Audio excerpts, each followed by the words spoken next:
Welcome to ई ज्ञान। चलिए आज हम लोग नोडल एनालिसिस पे एक एग्जांपल और करके देखते हैं। इसके पहले भी हम लोगों ने दो एग्जांपल जो है वो अपने पिछले वीडियोस में सॉल्व करके देखे हैं। यहाँ पर क्या क्वेश्चन दिया हुआ है, find current in branch A B, that is A और बी ब्रांच में हमको करंट निकालना है। ठीक है, ये हमारा सर्किट डायग्राम दिया हुआ है। इसमें देखिए वोल्टेज सोर्स 6 वोल्ट का, रेजिस्टेंसेज हैं। ये एक वोल्टेज सोर्स 5 वोल्ट का भी दिया हुआ है ए और बी के बीच में। ये रेजिस्टेंसेज दिए हुए हैं और ये 10 वोल्ट का एक वोल्टेज सोर्स और दिया हुआ है। सारे रेजिस्टेंसेज जो हैं वो ओम्स में हैं।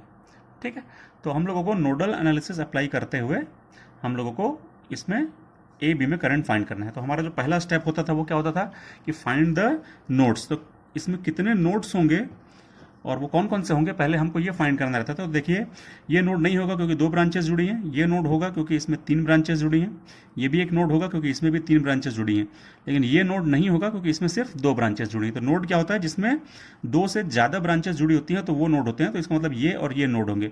अब यदि हम नीचे आ जाते हैं तो हम देखते हैं कि ये जो पूरी लाइन है, इस पूरे को भी हम लोग एक नोड मान सकते हैं, क्योंकि देखिए यहाँ से लेकर पूरा यहाँ तक जो है वो पूरा कोई भी इसमें इलेमेंट कनेक्टेड नहीं है, और हम ब्रांच उसी को बोलते हैं जिसमें कोई इलेमेंट कनेक्टेड हो। तो हम इस पूरे पोर्शन को एक नोड मान सकते हैं, जहां से देखिए ये 1 2 3 और ये 4 ब्रांचेस कनेक्टेड है। ठीक है, तो ये 4 ब्रांचेस कनेक्टेड है, इसलिए ये भी एक नोड होगा। तो टोटल कितने नोड हो गए?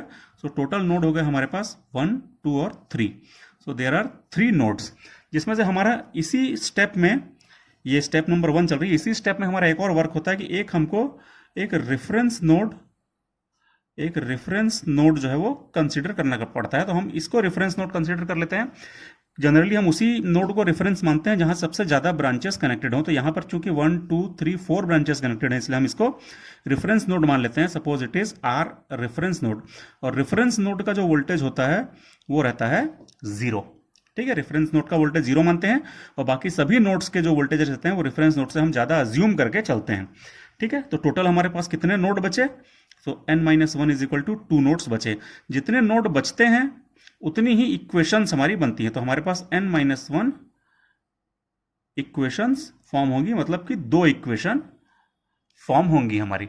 ठीक है, तो अब हम टोटल 2 इक्वेशंस बनाएंगे। जब हमारा नोड का काम हो जाता है तो हमारा दूसरा स्टेप क्या रहता है? दूसरा स्टेप रहता है मार्क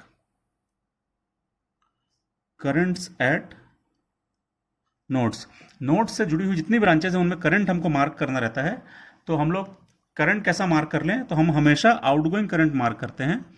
तो ये अपन ने आउटगोइंग करंट्स मार्क कर लिए नोड ए में, और ये नोड बी में भी हम आउटगोइंग करंट्स मार्क कर लेते हैं। ठीक है, क्योंकि हमको दोनों नोड्स को पूरी तरह से सेपरेट एनालिसिस करना है, तो इसलिए हमने ए में भी सारे करंट्स का आउटगोइंग माना और नोड बी में भी हमने सारे करंट्स का आउटगोइंग माना। तो आपको इन दोनों करंट को देख के कंफ्यूज नहीं होना है कि ये कैसे पॉसिबल है, क्योंकि हमको इस नोड को सेपरेट एनालिसिस करना है और इस नोड का सेपरेट एनालिसिस करना है। तो हम ऐसा अज्यूम कर सकते हैं, सारे नोड्स के करंट को अपन आउटगोइंग मानते हैं। आउटगोइंग मानने से फायदा ये होता है कि जब हम केसीएल अप्लाई करते हैं तो summation of all the outgoing currents is equal to 0 हो जाता है। तीसरा हमारा स्टेप क्या होता है? तीसरा स्टेप होता है केसीएल अप्लाई करने का। ठीक है, तो चलिए अपन केसीएल अप्लाई करते हैं 1 बाय 1। तो सबसे पहले केसीएल अप्लाई करते हैं। केसीएल एट नोड ए पर अपन अप्लाई करते हैं। कैसे होगा? देखिए, ए से अपन कितने इसमें ब्रांचेस जुड़ी हैं? तो 1 2 3 ब्रांचेस जुड़ी हैं, तो हमारे पास 3 करंट्स होंगे। सबसे पहले ये करंट निकालेंगे, फिर ये करंट निकालेंगे, फिर ये करंट निकालेंगे, और तीनों का अलजेब्रिक सम जो होगा वो 0 हो जाएगा। चलिए अपन यहां से पहले इस रास्ते से आते हैं। तो इस नोड से चलना चालू करें जब तक कि अगला नोड ना आ जाए, और रास्ते के सारे वोल्टेजेस को माइनस करते जाएं और whole divided by total resistance of the circuit कर दें। तो देखिए क्या होगा, VA हमको सब्ट्रैक्ट करना है सारे वोल्टेजेस को, तो VA माइनस, ये वोल्टेज मिला 6, तो 6, फिर यहां पहुंचे तो अगला नोड मिल गया, उसका वोल्टेज है 0, तो VA माइनस 6, ये VA minus 6 minus 0 divided by इस पाथ का टोटल रेजिस्टेंस 6 ओम, 6 प्लस कर दूंगा क्योंकि हमको केसीएल लगाना है, हमने सारे करंट्स का आउटगोइंग माना है।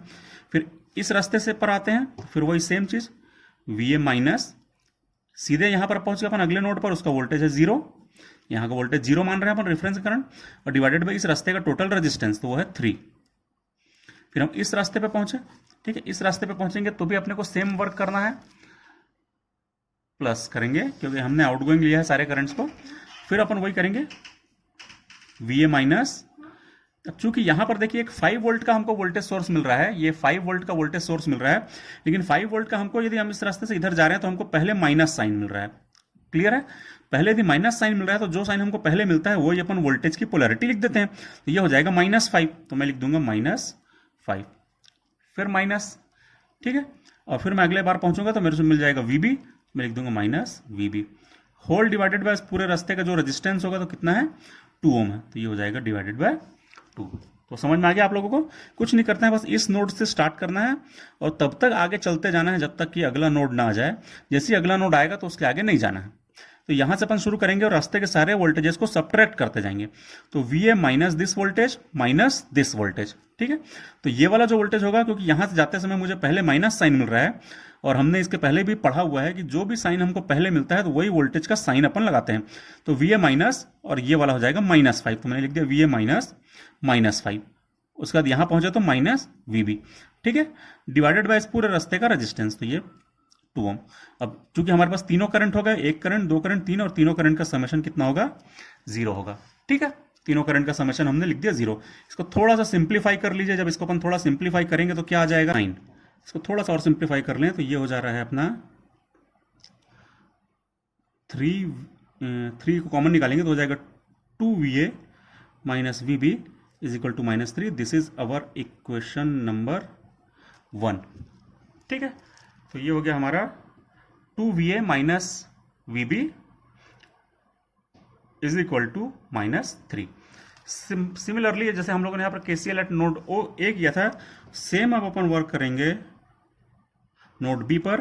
तो हम लिखेंगे applying KCL eight node B, ठीक है। अब नोड B पर हम सेम प्रोसेस करें।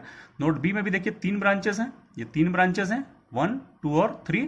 तो इन तीनों ब्रांचेस में हम लोग करंट्स फाइंड करेंगे और उसका algebraic sum is equal to 0 कर देंगे। तो देखिए यहां पर यदि मैं सबसे पहले इस करंट को निकालता हूं, सेम प्रोसेस करेंगे, इस नोड से अगले नोड तक जाना है और सारे वोल्टेजेस को माइनस करते जाना है और whole divided by total resistance कर देना है। तो यहां से अपन यदि स्टार्ट करें तो हो जाएगा VB माइनस, यहां पहुंचे तो +5 आएगा, तो VB -5 minus VA divided by 2 हो जाएगा। तो मैं यहां पर लिख रहा हूं VB माइनस वोल्टेज मिला मुझे 5 माइनस VA, और इस टोटल पाथ का जो रेजिस्टेंस है वो है 2, प्लस कर दूंगा क्योंकि मुझे अलजेब्रिक सम करना है ऑल आउटगोइंग करंट्स का, और आउटगोइंग करंट्स को प्लस प्लस प्लस ले रहे हैं अपन। उसके बाद इसको मैं निकालूंगा तो ये हो जाएगा VB -0 डिवाइडेड बाय 4, तो वो लिख देता हूं मैं VB -0 डिवाइडेड बाय 4। उसके बाद मैं इधर चलूंगा तो फिर वही यहां से अगले नोड तक पहुंचना है और सारे वोल्टेजेस को माइनस करते जाना है और डिवाइडेड बाय टोटल रेजिस्टेंस करना है। तो VB -10 -0 डिवाइडेड बाय 4 हो जाएगा। तो मैं लिख दे रहा हूं VB -10 -0 डिवाइडेड बाय 4। तीनों करंट हो गए, ये पहला करंट, दूसरा करंट, तीसरा करंट, तीनों करंट्स का समेशन हो जाएगा 0। इसको थोड़ा सा सिंप्लीफाई कर लीजिए, थोड़ा सिंप्लीफाई करेंगे तो क्या आ जाएगा, -2VA plus 2VB -10 plus VB plus VB -10 is equal to 0। इसको थोड़ा सॉल्व कर लेते हैं अपन। तो ये हो जा रहा है -2VA plus 4VB -20 is equal to 0। तो 2 को कॉमन अपन निकाल लेते हैं तो ये हो जाएगा -VA plus 2VB is equal to 10, और ये हो जा रही है इक्वेशन नंबर 2, ठीक है। तो ये हमारी हो गई थी इक्वेशन 1 और ये हो गई हमारी इक्वेशन 2। दोनों इक्वेशन को साथ में लिख लीजिए। पहली इक्वेशन थी 2VA minus VB is equal to -3, this is equation 1। ये 2 इक्वेशन हमारी बन गई हैं। देखिए ये इक्वेशन नंबर 2 है जो अभी निकली है और ये इक्वेशन नंबर 1 है जो हमने यहाँ पर निकाली थी। दोनों को हमने साथ में लिख लिया है। दोनों इक्वेशन है, 2 अननोन है, दोनों को एक बार अपन सॉल्व करके देखें। साइमल्टेनियस इक्वेशन बड़े आराम से सॉल्व हो जाएंगी। और यदि हम इसको सॉल्व करते हैं तो VA इज इक्वल टू आ जाता है 4/3 और VB इज इक्वल टू आ जाता है 17/3, ठीक है। ये दोनों की यूनिट होगी वोल्ट। और जैसे ही हमको VA और VB की वैल्यू पता चली तो हम IAB की वैल्यू बड़े आराम से निकाल लेंगे, क्योंकि हमसे क्वेश्चन में क्या पूछा गया है, find current in branch AB। AB कहाँ है, तो ये है AB। तो A को अपन हायर मान लेते हैं, अभी थोड़ी देर के लिए एज्यूम कर लेते हैं, और B को लोअर मान लेते हैं और निकाल लेते हैं IAB। तो IAB कैसे निकलता है, तो IAB निकला था हमारा ये इस मेथड से निकला था। चलिए मैं यहां पर एक बार और आई ए बी का फॉर्मूला लिख देता हूं, देखिए आई ए बी क्या हो जाएगा, ये हो जाएगा वी ए माइनस, ये -5 मिला क्योंकि पहले माइनस पोलैरिटी मिल रही है, तो इसलिए ये हो जाएगा -5 माइनस वी बी और whole divided by total resistance. यहाँ का रेजिस्टेंस कितना है, तो ये है 2 ओम। हमारे पास वी ए और वी बी की वैल्यूज आ चुकी हैं, देखिए ये वी ए आ गया है, ये वी बी आ गया है, इन दोनों वैल्यूज को यदि अपन पुट करते हैं 4/3 और 17/3, तो आई ए बी की वैल्यू आ जाती है, आई ए बी की वैल्यू आ रही है 1/3 एम्पियर।